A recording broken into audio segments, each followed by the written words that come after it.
الحمد لله نحمده ونستعينه ونستغفره ونؤمن به ونتوكل عليه ونعوذ بالله من شرور أنفسنا ومن سيئات أعمالنا من يهده الله فلا مضل له ومن يضلله فلا هادي له ونشهد أن لا إله إلا الله وحده لا شريك له ونشهد أن سيدنا محمدا عبده ورسوله وصلى الله عليه وعلى آله وصحبه وسلم تسليما كثيرا كثيرا أما بعد قال الله تبارك وتعالى في كتابه الكريم صبغة الله ومن أحسن من الله صبغة ونحن له عابدون صدق الله العلي العظيم قال رسول الله صلى الله عليه وسلم لا يؤمن أحدكم حتى يكون هواه تبعا لما جئت به صدق رسوله النبي الكريم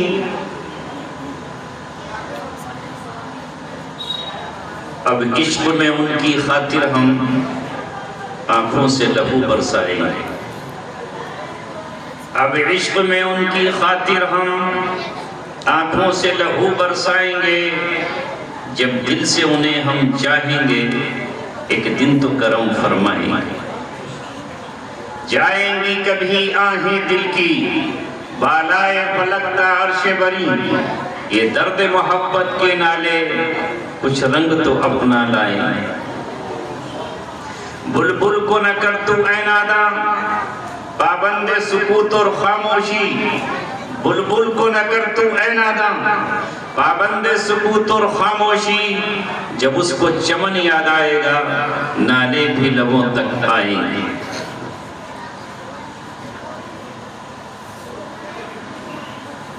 کیوں آہ میں کچھ تاثیر نہیں کیوں آہ میں کچھ تاثیر نہیں کیا عشق سے دل مجروح نہیں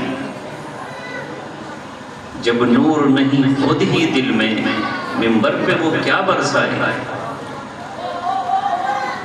جب شمع محبت دل میں لیے محفل میں ہو کوئی صاحب ذوق جب شمع محبت دل میں لیے محفل میں ہو کوئی صاحب ذوق پھر عشق خدا کے پروانے خود اڑ کے وہاں آ جائیں تم لاش کو میری غسل نہ دو اس خون میں لتھڑی رہنے دو تم لاش کو میری غسل نہ دو بس خون میں لتھڑی رہنے دو کل خون شہادت میں ڈوبا یہ جسم انہیں دکھلائیں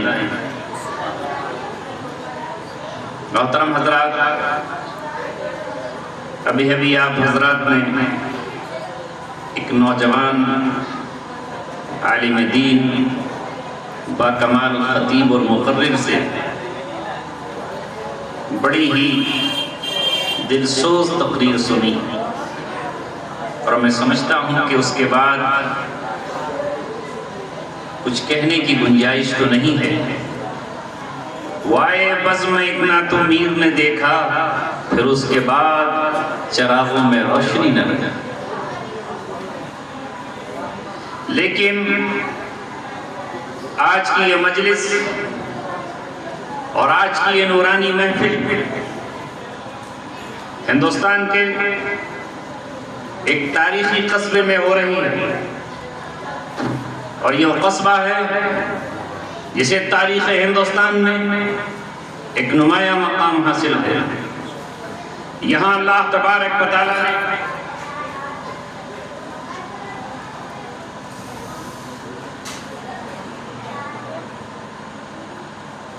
یہاں اللہ تبارک و تعالیٰ نے بڑی برگزیدہ ہستیاں پیدا فرمائی جن کا نام تا صبح قیامت زندہ رہا۔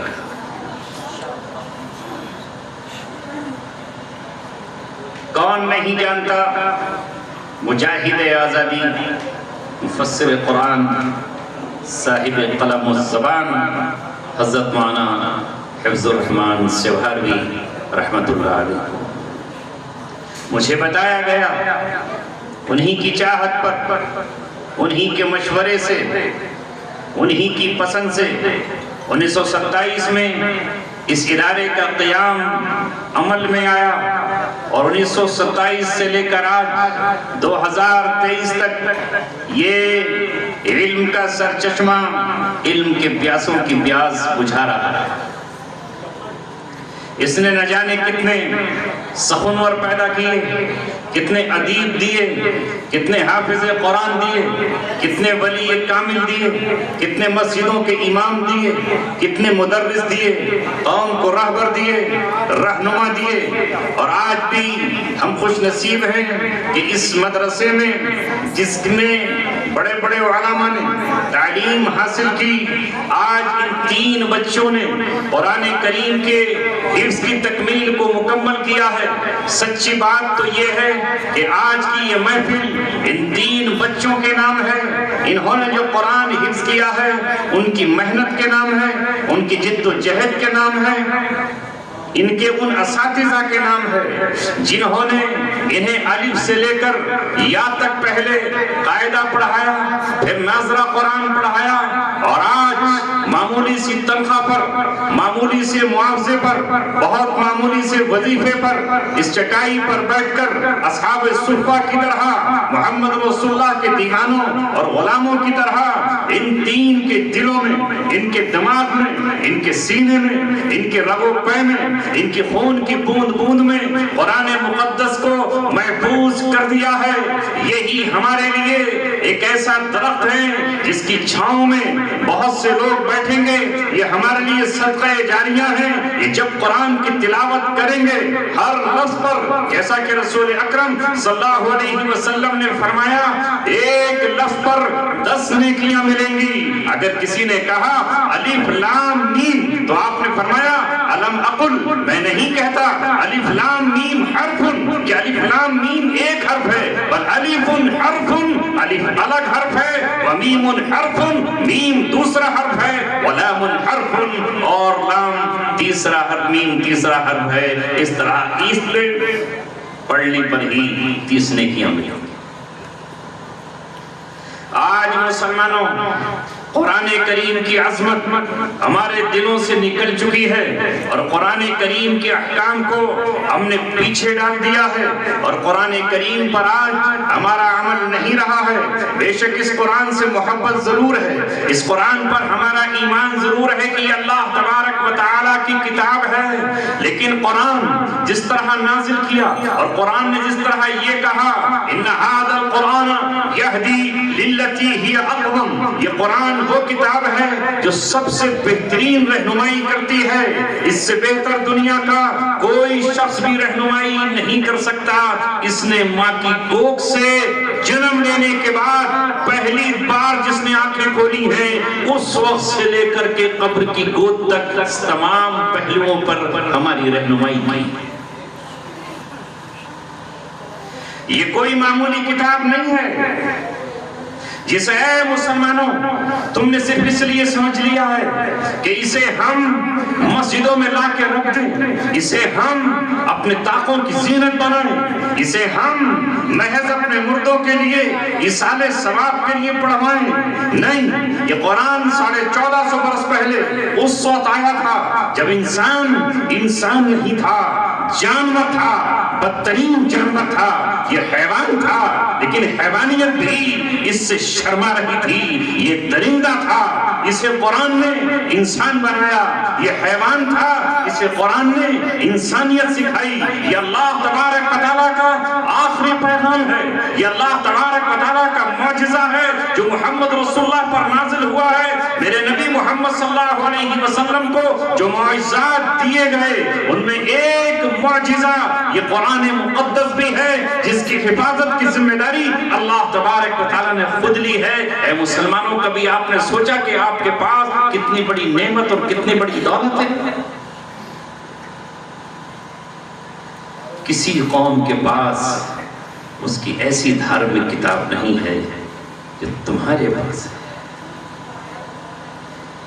جس میں یہ بتایا گیا کہ تمہیں کرنا کیا ہے، تم ہو کیا، تمہارا اتنا اونچا مقام ہے، تمہیں کیوں بپا کیا اللہ تبارک و تعالیٰ نے. ابھی ان بچوں نے قرآن کریم کی ان آیات کو پڑھا ہے اور ان آیات کو کاش ہم سمجھ سکتے.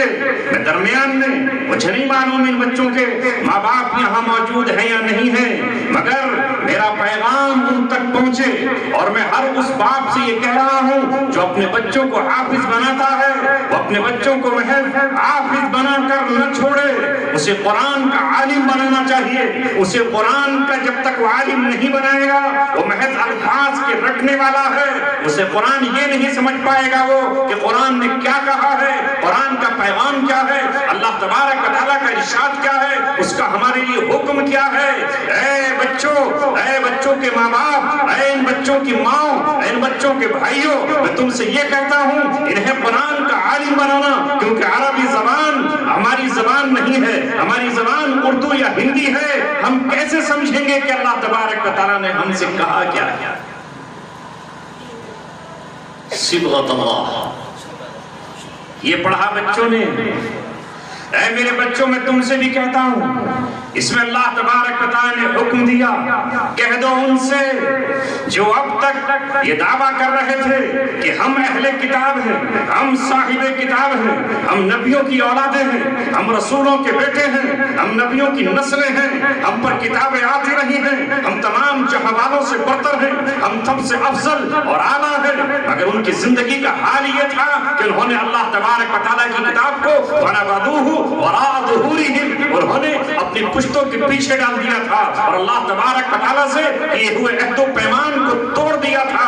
يَنْقُضُونَ عَهْدَ اللَّهِ مِنْ بَعْدِ مِيثَاقِهِ، اللہ تبارک و تعالیٰ سے جو عہد و پیمان کیا تھا ان بنی اسرائیل نے، اولاد اسحاق نے، اولاد یعقوب نے، اولاد داؤد نے، لیکن انہوں نے اللہ سے کیا ہوا عہد و پیمان توڑ ڈالا اور اپنی نفسانی خواہشات کو اللہ تعالیٰ کی کتاب میں داخل کر دیا اور کتاب کو پیچھے رکھ کر انہوں نے اپنی زندگی کے نئے طریقے ایجاد کیے، جس میں زنا حلال کر لیا، جس میں انہوں نے سود حلال کر لیا، جس میں انہوں نے حرام حلال کر لیا، جس میں انہوں نے شراب اپنے لیے حلال کر لی، جنہوں نے امیروں کے چکر کاٹے اور دولت مندوں کی خواہشات کے مطابق اللہ کی کتاب کو تحریف کر ڈالا.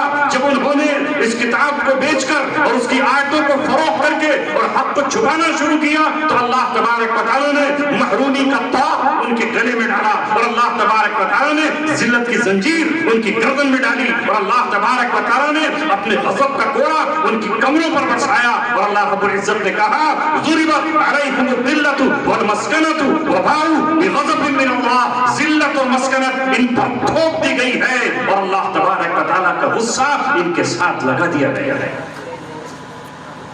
کون تھے یہ انبیاء کی اولادیں ہیں، یہ رسولوں کے پوتے پر پوتے ہیں اور ان کی نسلیں ہیں جن پر ایک کتاب کے بعد دوسری کتاب آ رہی ہے. لیکن اللہ تبارک و تعالیٰ کے یہاں نسل نہیں دیکھی جاتی، خون نہیں دیکھا جاتا، رشتے نہیں دیکھے جاتے، مٹی نہیں دیکھی جاتی، وطن نہیں دیکھا جاتا. اگر ایمان نبی کا بیٹا نہیں لے کر آئے، یعنی نوح علیہ السلام کا بیٹا، اور جب عذاب آئے ان کی قوم پر تو نبی کی فریاد پر بھی اللہ تبارک و تعالیٰ اپنے نبی سے یہ کہے کہ آپ اپنے بیٹے کی مجھ سے سفارش نہیں کر سکتے، انہو عمل غیر صالح، میرے یہاں قیمت ہے ایمان کی، میرے یہاں قیمت ہے عمل کی، میرے یہاں خون اور نسب کی کوئی قیمت نہیں.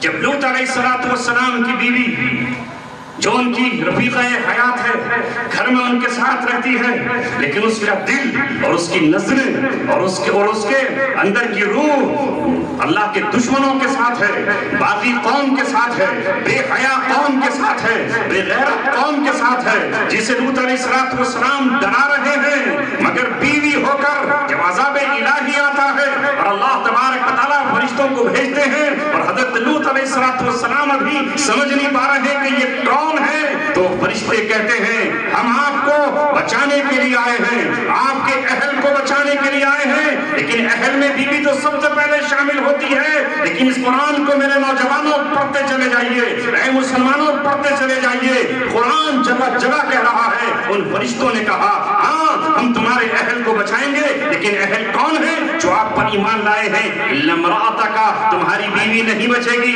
الا امرأتہ، اس کی بیوی نہیں بچے گی۔ وہ عذاب جو قوم لوط پر آئے گا، جو بے حیا قوم پر آئے گا، ان کا ساتھ نبھانے والی اور ان کا ساتھ دینے والی تمہاری بیوی پر بھی آئے گا۔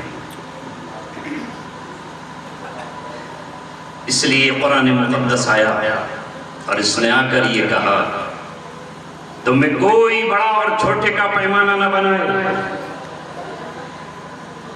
اسلام اور قرآن اور قانون نے دولت کا معیار قائم نہیں کیا کہ جو دولت مند ہے وہ اللہ کے یہاں محبوب ہے، نہیں۔ اگر ایسا ہوتا تو قارون اللہ تبارک و تعالیٰ کا محبوب ہوتا، اگر ایسا ہوتا تو شداد محبوب ہوتا، اگر ایسا ہوتا کہ حکومت اللہ تبارک و تعالیٰ کو پسند ہے، ہاں وہ حکومت پسند ہے جس میں عدل ہو، جس میں انصاف ہو، جس میں برابری ہو، جس میں مظلوم کو حق دیا جائے اور جس میں ظالم کے ہاتھ میں زنجیر ڈالی جائے، وہ حکومت اللہ تبارک و تعالیٰ کو پسند ہے۔ ہاں وہ حکومت جو حضرت داؤد علیہ السلام کی تھی، یا داؤد انا جعلناک خلیفۃ فی الارض، اے داؤد ہم نے تجھ کو زمین کی حکمرانی عطا کی ہے، اب لوگوں کے درمیان تم فیصلہ اب تو انصاف کے ساتھ کرنا۔ محض حکومت کا آ جانا وہ کنی بھی اصولوں پر چل رہی ہو، وہ کنی بھی ضابطوں پر چل رہی ہو، وہ شیطان کے بنائے ہوئے قانونوں پر چل رہی ہو اور اس میں شیطان ننگے ہو کر کے ناچ رہا ہو، وہ حکومت اللہ کو کبھی پسندیدہ نہیں ہے۔ اگر وہ پسند ہوتی تو اللہ کو نمرود پسند ہوتا، ابراہیم علیہ السلام پسند نہیں ہوتے۔ اللہ تبارک و تعالیٰ کو وہ پسند ہے جو اللہ تبارک و تعالیٰ سے محبت کرتے ہیں، اس پر ایمان لاتے ہیں، اسے یاد کرتے ہیں، بندوں کا حق ادا کرتے ہیں اور اللہ کا بھی حق ادا کرتے ہیں، چاہے ان کے پیر میں چپل ہوں یا نہ ہو، ان کے جسموں پر کپڑے ہوں یا پھٹے ہوئے کپڑے ہوں، ان کے محل شیش محل نہ ہو، وہ محض پتھروں کے نہیں بلکہ پھوس کی جھونپڑیوں میں رہتے ہوں، وہ اللہ تبارک و تعالیٰ کو محبوب ہے۔ آؤ اسی قرآن سے پوچھتے ہیں، اللہ تبارک و تعالیٰ نے جن صحابہ کی محبوبیت کا اعلان کیا ہے اور ان کے بارے میں کہا ہے رضی اللہ عنہم ورضوا عنہ، اللہ ان سے راضی ہے، وہ اللہ تبارک و تعالیٰ سے راضی ہیں۔ ان کی کتنی بڑی بڑی عمارتیں تھیں؟ جواب دو مسلمانوں، اور دل پہ ہاتھ رکھ کر کے اپنے ضمیر سے پوچھو، جواب آئے گا ان کے پاس عمارتیں بڑی نہیں تھیں، قصر شاہی نہیں تھے، وہ اللہ تبارک و تعالیٰ کو محبوب تھے۔ جو کی روٹیاں کھا کر اللہ تبارک و تعالیٰ کا رضامندی کا پروانہ ان کے پاس آتا تھا، ان کے کپڑوں میں پیمن لگے ہوتے تھے۔ ہاں ہاں وہی بیت المقدس جس کے آج پوری دنیا میں چرچے ہیں، جس کے آج پوری دنیا میں تذکرے ہیں، وہ بیت المقدس جس کے ارد گرد آج ایک زبردست مارکا لڑا جا رہا ہے اور ساری دنیا اس کو اپنی نظروں سے دیکھ رہی ہے۔ یہ الگ بات ہے کہ کسی کی آنکھ اندھی ہو اور اسے پتہ ہی نہ چل رہا ہو، وہی بیت المقدس ہے جو اس وقت دوسری قوتوں اور قوموں کے پاس ہے، لیکن جب اس کی آزادی کا مرحلہ آتا ہے تو کون اسے فتح کرنے کے لیے جاتا ہے اور وہ کس طرح فتح ہوتا ہے؟ ایک تلوار کسی کے جسم پر نہیں پڑتی، ایک خنجر کسی کے سینے میں نہیں گھونپا جاتا، ایک خون کا قطرہ زمین پر نہیں گرتا، ایک ہتھکڑی کسی کے ہاتھ میں نہیں لگتی، ایک بیڑی کسی کے پیر میں نہیں پڑتی۔ کون ہے یہ؟ عمر ابن خطاب رضی اللہ تعالیٰ عنہ ہے، جن کو بلایا گیا ہے اور یہ کہا گیا ہے کہ اگر تمہارے امیر المومنین تشریف لے آئیں تو ہم چابیاں ان کے سپرد کریں۔ نعرہ تکبیر!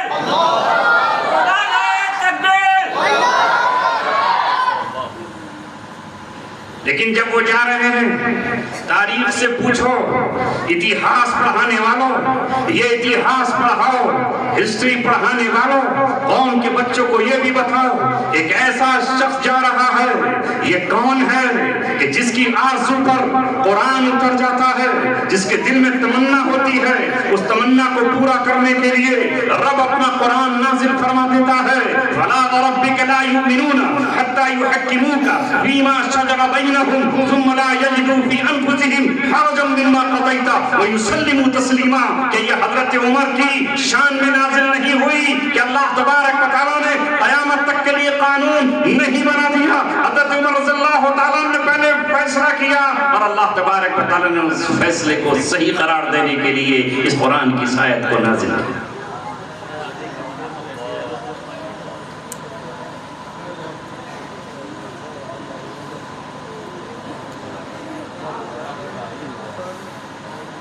تقریر میں کر رہا ہوں، پیاس آپ کو لگ رہی ہے۔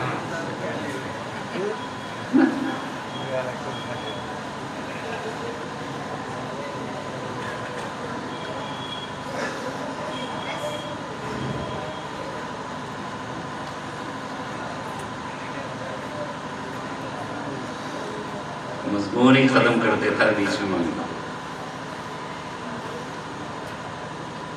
ایک گھنٹہ صبر کرو۔ کربلا میں کتنے دن پیاسے رہتے حضرت حسین؟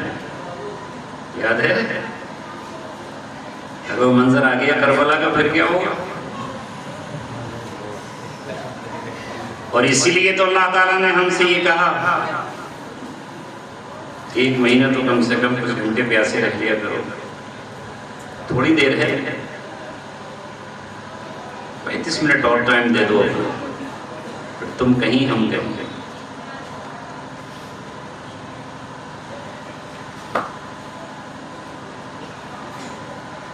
صبغۃ اللہ ومن احسن من اللہ صبغہ ونحن له عابدون، یہ آیت پڑھی تھی بچوں نے اور میں نے سوچا اسی کا ترجمہ کروں۔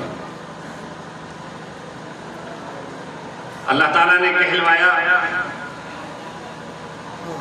کہو ہم اللہ کے رنگ میں رنگ گئے۔ یہ کن سے کہا جا رہا ہے؟ جو اپنے کو صاحب کتاب اور اہل کتاب کہہ رہے تھے، اور وہ یہ کہہ رہے تھے کہ ہم یہودی ہیں، اور دوسرے کہہ رہے تھے کہ ہم نصرانی اور ہم عیسائی ہیں، اور جن کے دعوے یہ تھے لن يدخل الجنہ الا من كان هودا او نصارى، جنت میں یا تو یہودی جائیں گے یا جنت میں صرف نصارہ اور عیسائی جائیں گے، ان کے سوا کوئی نہیں جائے گا۔ اس وقت اللہ تبارک و تعالیٰ نے کہا، کون کہتا ہے یہ کہ یہی جائیں گے؟ بلا من اسلم وجهه للہ وهو محسن، جو اللہ تبارک و تعالیٰ کے سامنے اپنا سر جھکا دے، اپنے آپ کو سرنڈر کر دے اور اپنے بازو اسلام کی چوکھٹ پر پسار دے، اور جو اپنے دل میں اسلام لے آئے، اپنے چہرے کو اللہ تبارک و تعالیٰ کے سامنے کر دے، یہ جنت میں جائیں گے۔ خاندان کی بنیاد پر کوئی نہیں جائے گا، نسل کی بنیاد پر کوئی نہیں جائے گا۔ یہاں سے بات چلی تھی اور میں نے حضرت نوح کے بیٹے اور حضرت لوط کی بیوی کا ذکر کیا۔ ایسا ہی کچھ آج ہمارے درمیان نہیں ہے؟ ہم نے اپنے بت اپنے بنا رکھے ہیں اور انہیں توڑنے کے لیے ہم تیار نہیں ہیں۔ ہم نے اسلام تو ضرور قبول کیا ہے، مگر اونچ نیچ ہمارے درمیان آج بھی موجود ہے، جھوٹ جھاٹ ہمارے درمیان نہ صحیح، لیکن آج بھی ہمارے ذہنوں میں بعض قومیں سمجھتی ہیں کہ ہم اعلیٰ ہیں، اور بعض قوموں کو سمجھا جاتا ہے کہ یہ ادنا ہے، بعض پیشوں کو سمجھا جاتا ہے کہ گھٹیا ہیں، اور دولت مندوں کو سمجھا جاتا ہے کہ یہ اعلیٰ درجے کے ہیں۔ یاد رکھو نہیں، اللہ تبارک و تعالیٰ نے جس قرآن کو آپ نے پڑھا ہے اور جو قرآن اپنے بچوں کو ہم پڑھا رہے ہیں، اس قرآن کا پیغام مسلمانوں کے لیے بھی ہے اور تمام انسانیت کے لیے ہے۔ بدنصیبی آج ہماری یہ ہے کہ دنیا یہ سمجھتی ہے کہ قرآن صرف ہماری کتاب ہے اور ہمارے لیے آئی ہے، حالانکہ قرآن تمام انسانیت کے لیے ہے، گورے اور کالے کے لیے ہے، سیاہ اور سفید کے لیے ہے، عرب اور عجم کے لیے ہے۔ اور اللہ کے رسول کی جو بعثت ہے وہ صرف بنی اسرائیل کے لیے نہیں ہے، محض عربوں کے لیے نہیں ہے، اولاد اسماعیل ہی کے لیے نہیں ہے، بلکہ صبح قیامت تک کے لیے ہے، شرقاً و غرباً ہے، مسجد سے مشرق مغرب تک ہے، اور آپ نے فرمایا کافۃ للناس بشیر و نذیرا۔ یہ قرآن اگر یا ایھا الذین آمنوا کہہ کر ایمان والوں کو خطاب کرتا ہے تو یا ایھا الناس کہہ کر پوری انسانیت کو خطاب کرتا ہے۔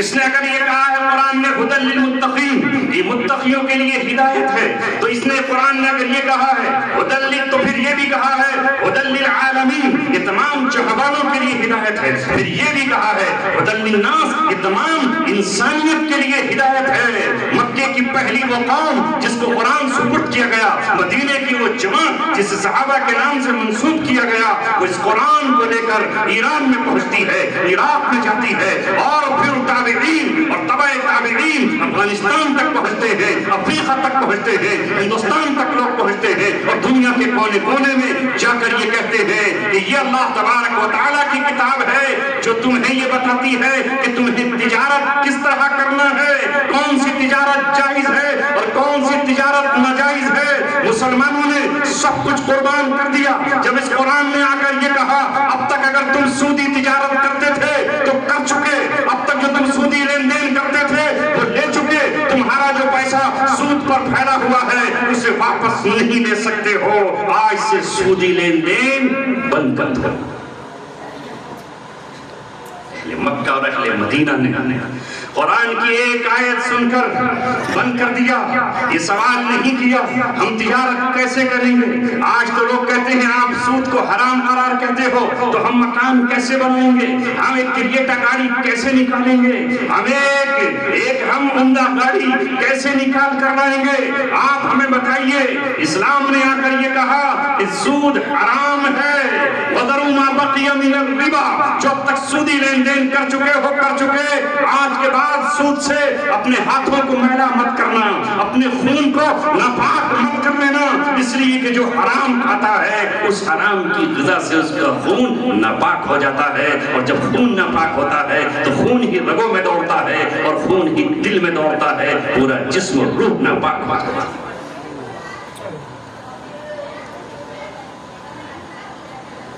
کھاؤ،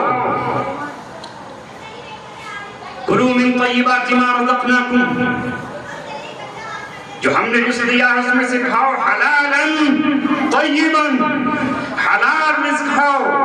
مگر آج کیا ہو گیا ہے ان مسلمانوں کو جو اس لیے آئے تھے کہ ساری دنیا سے وہ سود کی لعنت کو مٹا ڈالیں، جو کہ یہودیوں نے سود کو حلال کر لیا تھا اور نصرانی بھی سود کو شیر مادر کی طرح پی رہے تھے، اس وقت اس سے بچانے کے لیے یہ قرآن آیا اور اس نے آ کر یہ کہا اللہ تبارک و تعالیٰ قادر ہے اس بات پر کہ تمہاری پاکیزہ تجارت سے تمہیں مالدار کر دے، اور اس نے کر کے دکھایا، خزانے اس کے ہاتھ میں ہیں، کچھ بھی ہو جائے، اگر بھوک سے مرتے ہو تو تڑپ جانا۔ صحابہ کرام نے ایک روٹی کے ٹکڑے کیے اور کئی دن تک محض کھجوروں کی گٹھلیوں سے اپنی زندگی کا گزارا کیا، ان پر فاقوں پر فاقے ہوتے تھے۔ حضرت نبی پاک صلی اللہ علیہ وسلم کے یہاں کئی دن تک چراغ نہیں جلتا تھا، مگر جب سود حرام قرار دے دیا گیا تو انہوں نے کبھی سودی لین دین کے بارے میں سوچا۔ آج ہمارا کیا حال ہے؟ قرآن تو کہتا ہے انما الخمر والمیسر، یہ شراب، یہ سٹا، یہ جوا، اور یہ جوا کھیلنے کے جو تیر ہیں، چاہے وہ تاش کے پتے ہوں یا کوئی اور انٹرنیٹ کے بٹن جن پر آج سٹا لگایا جاتا ہے، ادھر کرکٹ ہوتا ہے اور ادھر نوجوان، ہاں مسلم بستیوں کی بات کر رہا ہوں، وہ آپ کی بستی ہو یا آپ کے برابر کی سہس پور، وہ آگے بڑھ کر کے عمری کلا ہو یا آگے سنبھل، یہاں یہی ہوتا ہے جب IPL کے میچ ہوتے ہیں نوجوان وہاں جا کر کے سٹا لگاتے ہیں۔ یہ سٹا لگانے والے وہ نہیں ہیں جو آخرت پر ایمان نہیں رکھتے، یہ وہ بھی ہیں جو ابھی مسجد میں نماز پڑھ کر کے آ رہے ہیں اور ابھی اللہ کے سامنے سامنے سجدہ کر کے آ رہے ہیں اور جو بھی دعائیں قنوت میں یہ کہہ کر آتے ہیں وَنَخْلَعُ وَنَتْرُكُ مَن يَفْجُرُ، اے اللہ ہم اس کو چھوڑ دیں گے جو تیری نافرمانی کرے گا اور یہاں نماز پڑھ کر آئے، ماتھے پر نماز کا ٹیکا بھی ہے، اللہ معاف فرمائے مجھے، میں مذاق نہیں کر رہا، حقیقت آپ کے سامنے بیان کر رہا ہوں۔ ایسے لوگوں کو میں جانتا ہوں، بعض لوگوں نے مجھے بتایا کہ جناب والا آپ کو پتا بھی نہیں، آپ فلاں کے گھر میں بیٹھے تھے، وہ اندر چائے کے بہانے سے گیا اور چائے کے بہانے اندر جا کر کہہ رہا ہے کہ جو IPL کا کھیل چل رہا ہے اس چھکے پر ذرا میرے اتنے لگا دے گا۔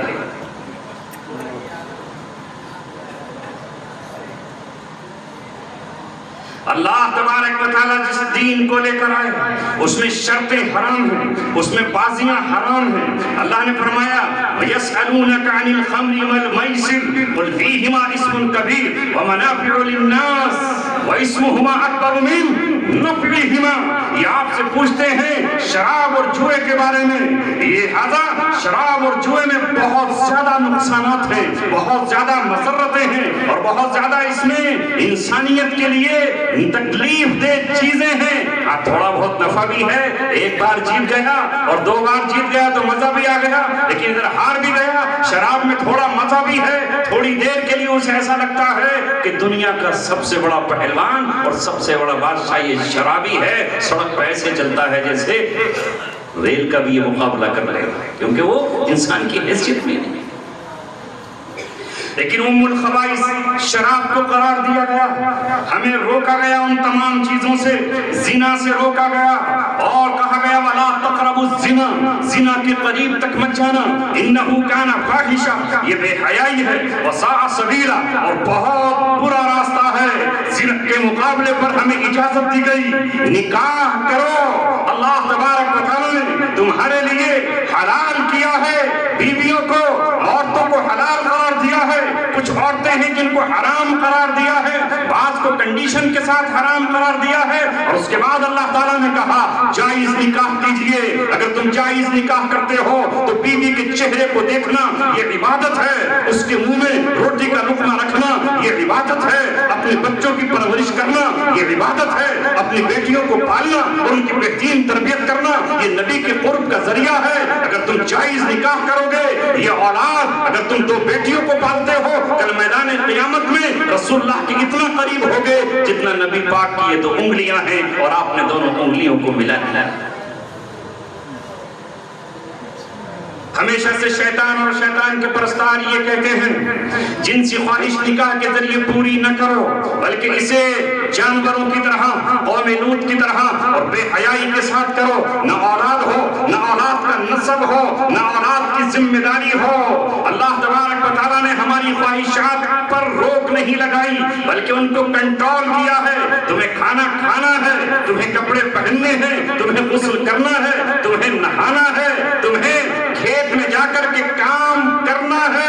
میرے نبی محمد رسول اللہ نے ایک مرتبہ ایک مزدور کا ہاتھ اپنے ہاتھ میں لیا اور جب اس مزدور سے آپ نے مصافحہ کیا تو اس کے ہاتھ میں ٹھیٹیں پڑی ہوئی تھیں، ہاتھ میں موٹے موٹے نشان تھے۔ محمد رسول اللہ نے پہچان لیا یہ کسی مزدور کا ہاتھ ہے۔ آپ نے اس سے پوچھا اے نوجوان یہ تیرے ہاتھ میں ٹھیٹیں کیسے پڑی ہوئی ہیں؟ اس نے کہا کہ اللہ کے رسول میں لکڑیاں کاٹتا ہوں، میں کڑھاڑی لے کر کے جنگل میں جاتا ہوں، میں لوگوں کی لکڑیاں تراشتا ہوں، اس کی وجہ سے میرے ہاتھ میں یہ نشان پڑ گئے ہیں۔ جو عالم کا تاجدار کے علاوہ کوئی اور ہوتا اس کا ہاتھ چھٹک دیتا، ہم جیسا کوئی لالچی انسان ہوتا تو کہتا اس مزدور سے ہمیں کیا ملے گا، ہمیں تو کسی امیر کی چوکھٹ پہ جانا چاہیے، کسی مالدار کے دروازے پر جانا چاہیے، مگر یہ جو عالم کا تاجدار مزدوروں کا بھی رہنما بن کر آیا تھا، یہ امیروں کے لیے بھی امام ہے، یہ فقیروں کے لیے بھی امام ہے، یہ گناہگاروں کے لیے بھی امام ہے، یہ خطا کاروں کا بھی امام ہے،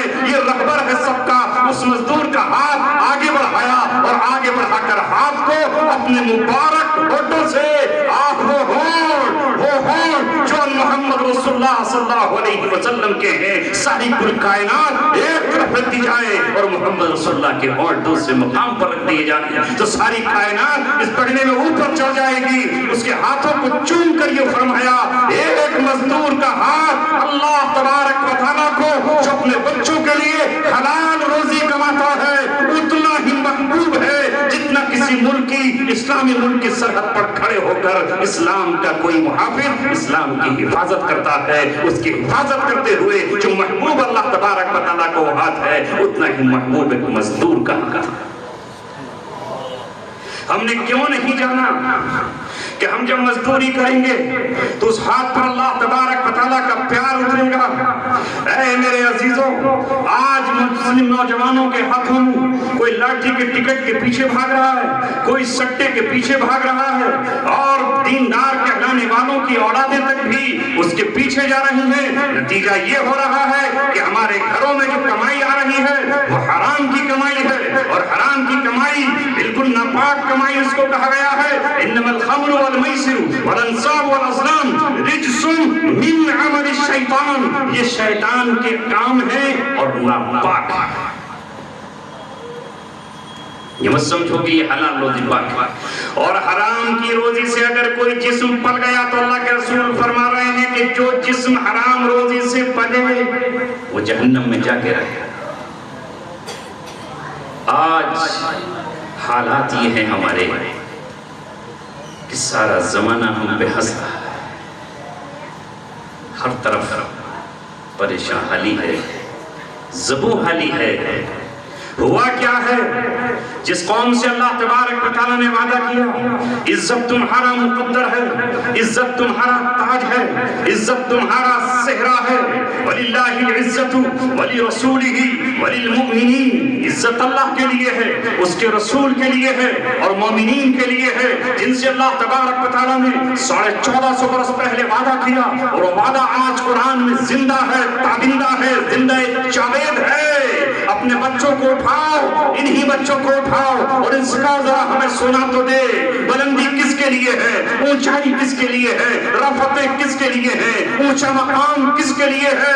یہ کہیں گے ہم قرآن پڑھ کے تمہیں اللہ کی کتاب سنائے دیتے ہیں۔ وہ کیا ہے؟ وَأَنْتُمُ الْأَعْلَوْنَ إِن كُنْتُم مُؤْمِنِينَ، اس شرط کے ساتھ بلندی تمہارے لیے ہے کہ تم مومن ہو۔ نعرہ تکبیر، نعرہ تکبیر۔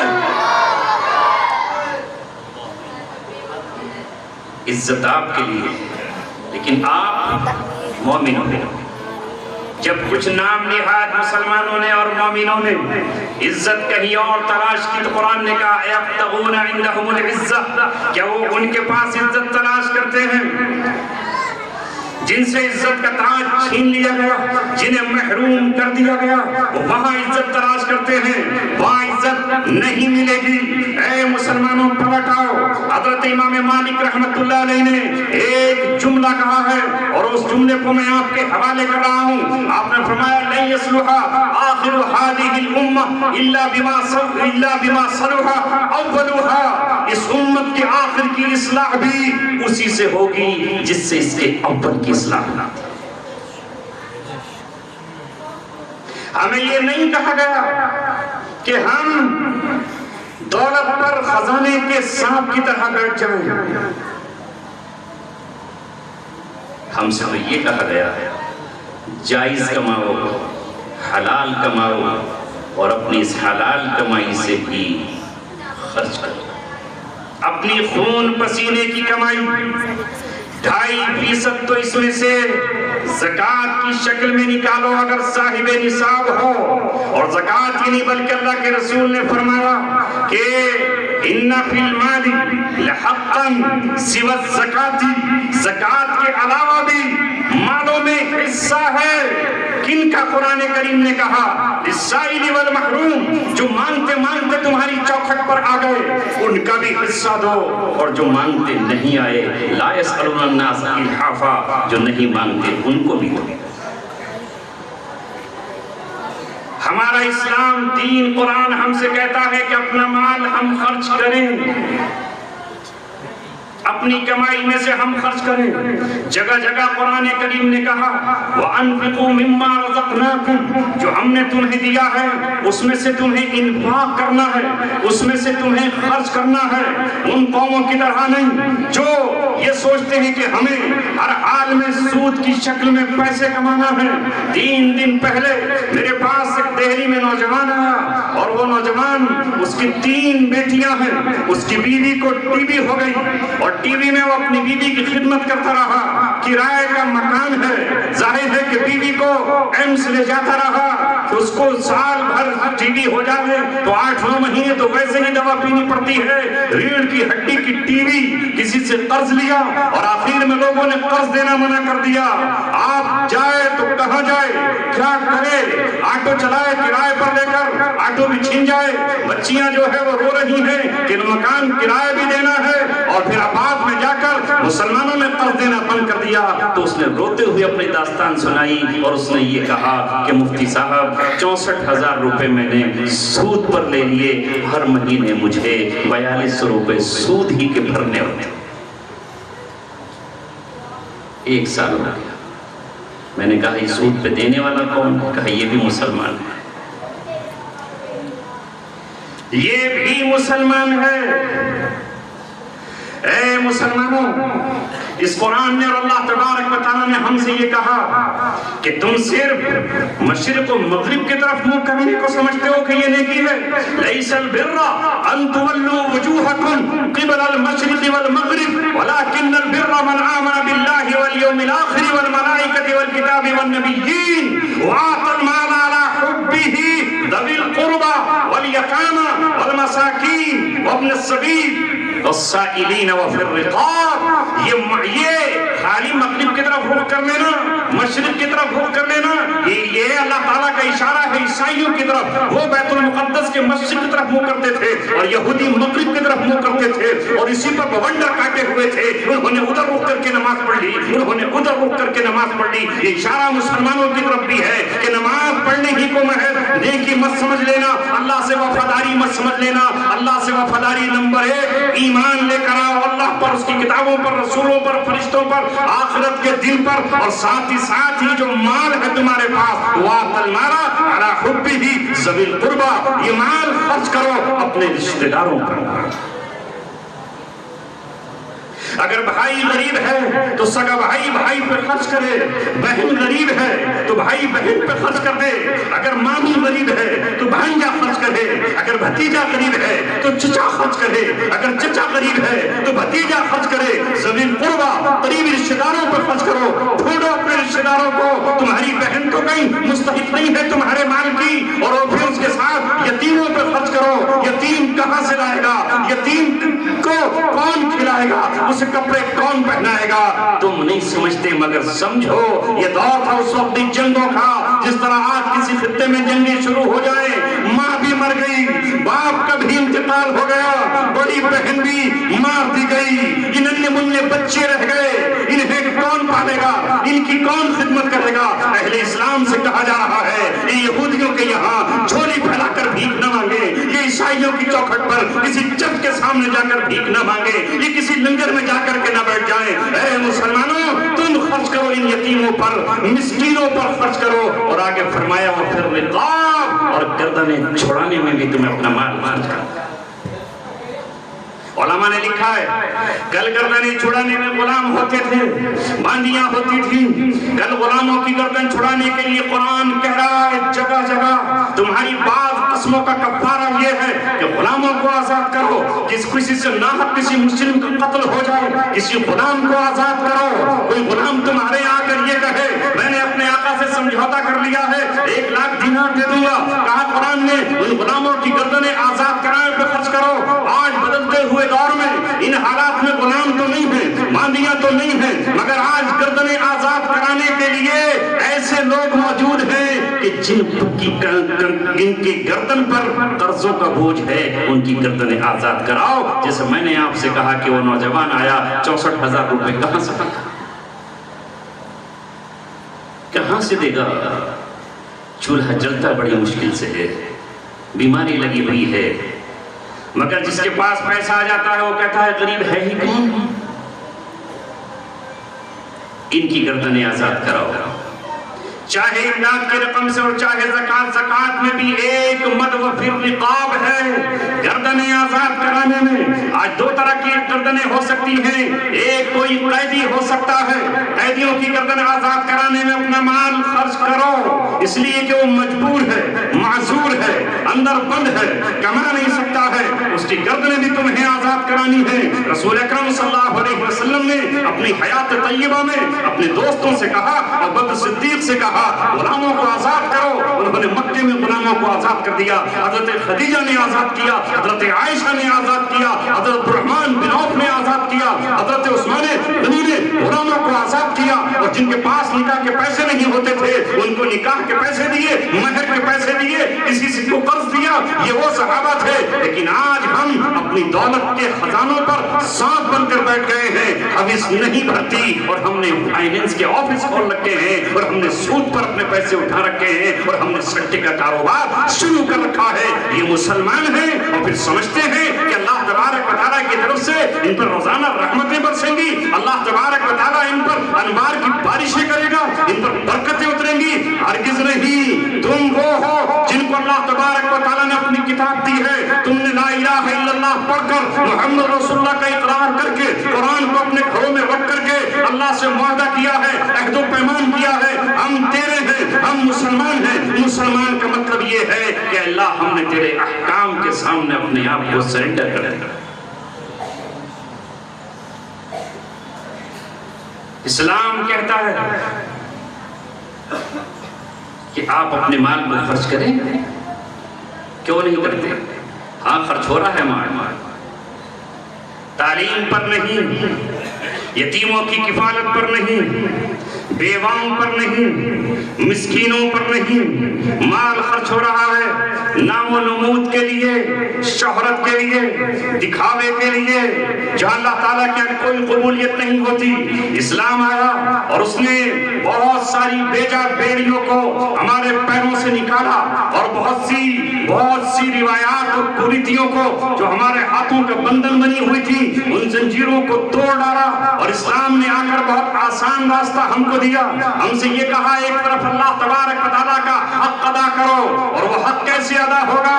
ہر مسلمان بالغ 5 مرتبہ مسجد میں جائے اور اللہ تبارک و تعالیٰ کے سامنے سر بسجود ہو کر اللہ تبارک و تعالیٰ کا شکریہ ادا کرے۔ یہ سب سے اعلیٰ اور افضل عبادت ہے۔ ایک طرف مسجد میں 5 وقت تمہیں جانا ہے، ہر حال میں جانا ہے، کھڑے ہو کر نہیں پڑھ سکتے تو بیٹھ کر پڑھ لو، بیٹھ کر نہیں پڑھ سکتے تو لیٹ کر پڑھ لو، پائی نقصان دیتا ہے تو تیمم کر کے پڑھ لو۔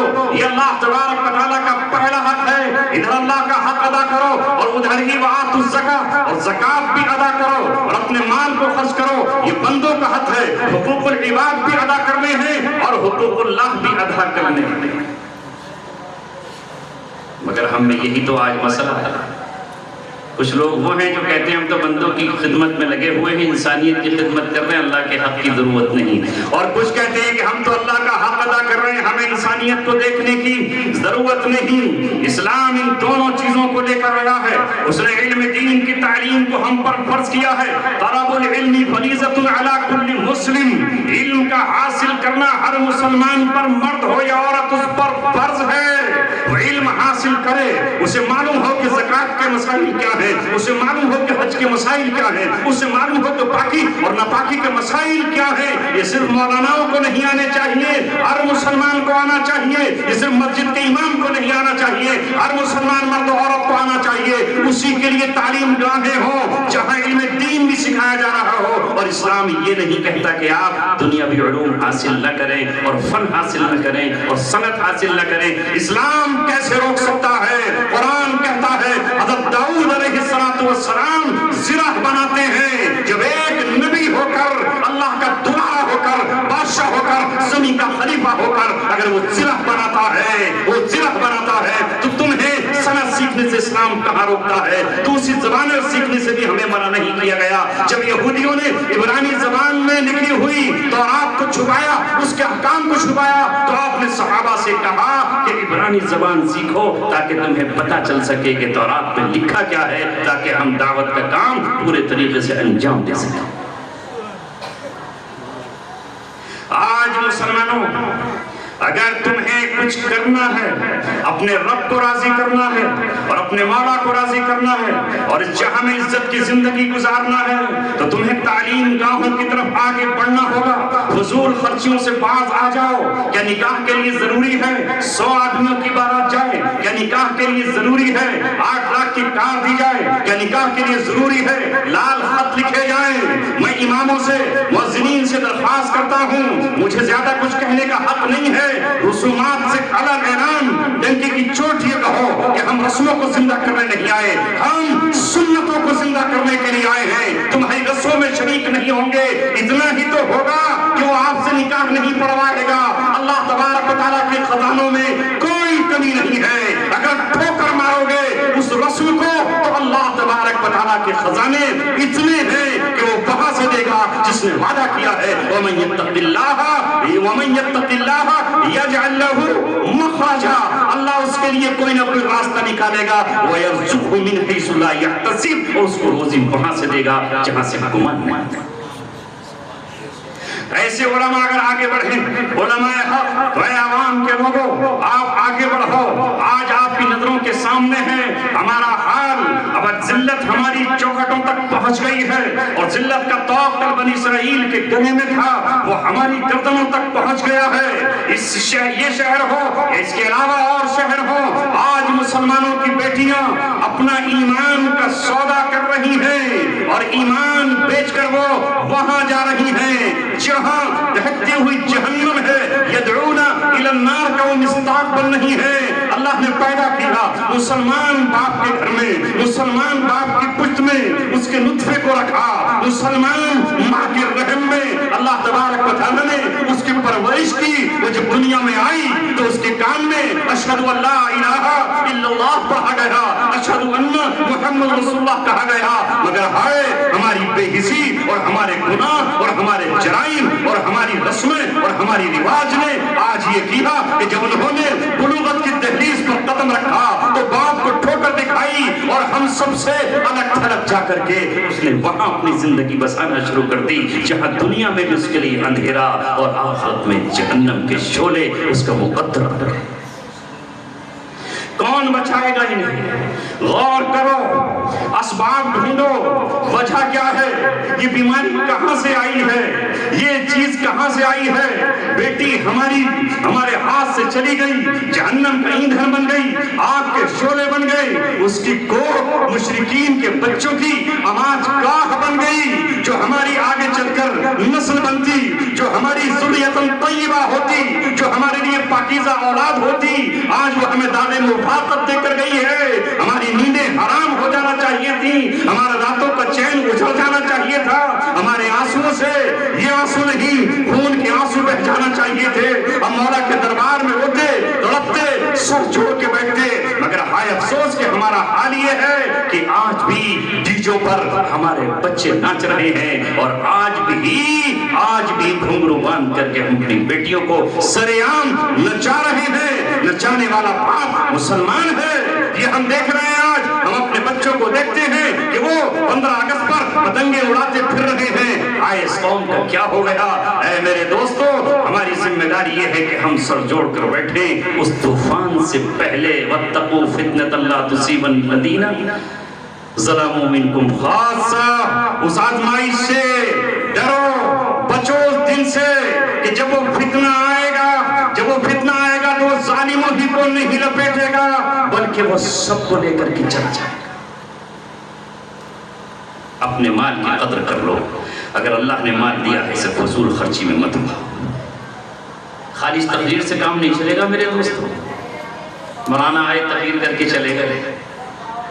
گھر گھر جاؤ، خوش آمدید کرو۔ انبیاء کرام نے محض اپنے گھر بیٹھ کر کے لوگوں کو پیغام نہیں پہنچا دیا، یوٹیوب پر ڈال کر کے دنیا کو نہیں سمجھا دیا۔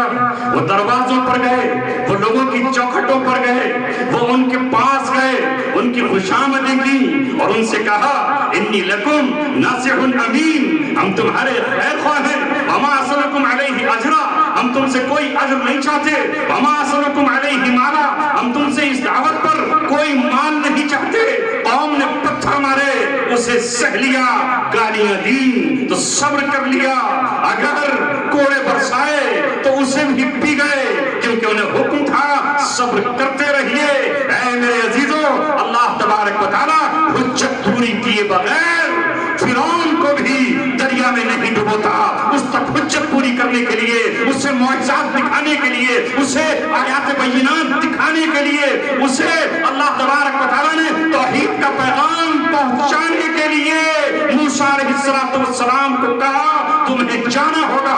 موسیٰ علیہ السلام کہتے ہیں میں نہیں جا سکتا، فرد جرم مجھ پہ عائد ہے، میں ان کا ایک بندہ قتل کر چکا ہوں، وہ مجھے مار ڈالے گا، یہ وخافوا ان یقتلون، میرے رب وہ مجھے قتل نہ کر ڈالے۔ اللہ نے کہا نہیں تمہیں جانا ہے، وہ تمہیں قتل نہیں کرے گا۔ کہا میں اس کے سامنے بول نہیں سکتا، وہ بڑا چالاک ہے، بڑا چرب لسان ہے، بڑی لمبی اس کی زبان ہے، وہ دلیلیں دے گا۔ اے اللہ میری زبان میں لکنت ہے، میرے بھائی کو میرا شریک کیجئے، وہ افصحوا منی لسانا، وہ مجھ سے زیادہ بولنے والا ہے۔ کہا تمہارے بھائی کو ہم تمہارا شریک کرتے ہیں، جاؤ فرعون کے پاس۔ ہم گئے آج کسی فرعون کے پاس؟ ہے ہمت ہمیں جانے کی؟ کوئی ہے بات کرنے کو؟ نہیں، تو ہم نے کون سا فریضہ انجام دیا؟ اے میرے عزیزو، جس کی جو طاقت ہے، استطاعت ہے، وہ اصلاح کے لیے آگے بڑھے۔ ان اللہ لا یضیع اجر المصلحین، اصلاح کرنے والوں کے اجر کو اللہ تبارک و تعالیٰ ضائع نہیں کرتا۔ میں یہی پیغام آپ کو دے رہا ہوں جو میں نے آیت پڑھی تھی، اس میں یہ حکم ہے کہ آپ اعلان کرو، ڈنک کی چوٹ ساری دنیا کو بتاؤ ہم پر اللہ تبارک و تعالیٰ کا رنگ چڑھ گیا ہے۔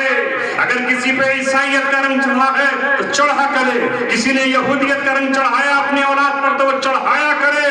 ہم نے اپنے بچوں پر اسلام کا رنگ چڑھایا ہے، یہ کسی صابن سے نہیں دھلے گا، یہ کسی کیمیکل سے نہیں مٹے گا، یہ کسی سے دھویا نہیں جائے گا، یہ خون کی بوند بوند میں ہے، یہ رگوں میں پیوست ہے، ذرے ذرے میں ہے جسم کے، اس لیے کہ ہم نے انہیں اللہ اکبر کہہ کر اور اللہ کی تکبیر کہہ کر اسلامی بنایا ہے۔ لہذا یہ زبان پر نہ ہو، ہمارے ہر عمل سے ٹپکتا ہو کہ ہم مسلمان ہیں۔ مسلمان سچا ہوتا ہے، وہ سچا بن کر کے ساری دنیا کو دکھائے، وہ معاہدوں کا پکا ہوتا ہے۔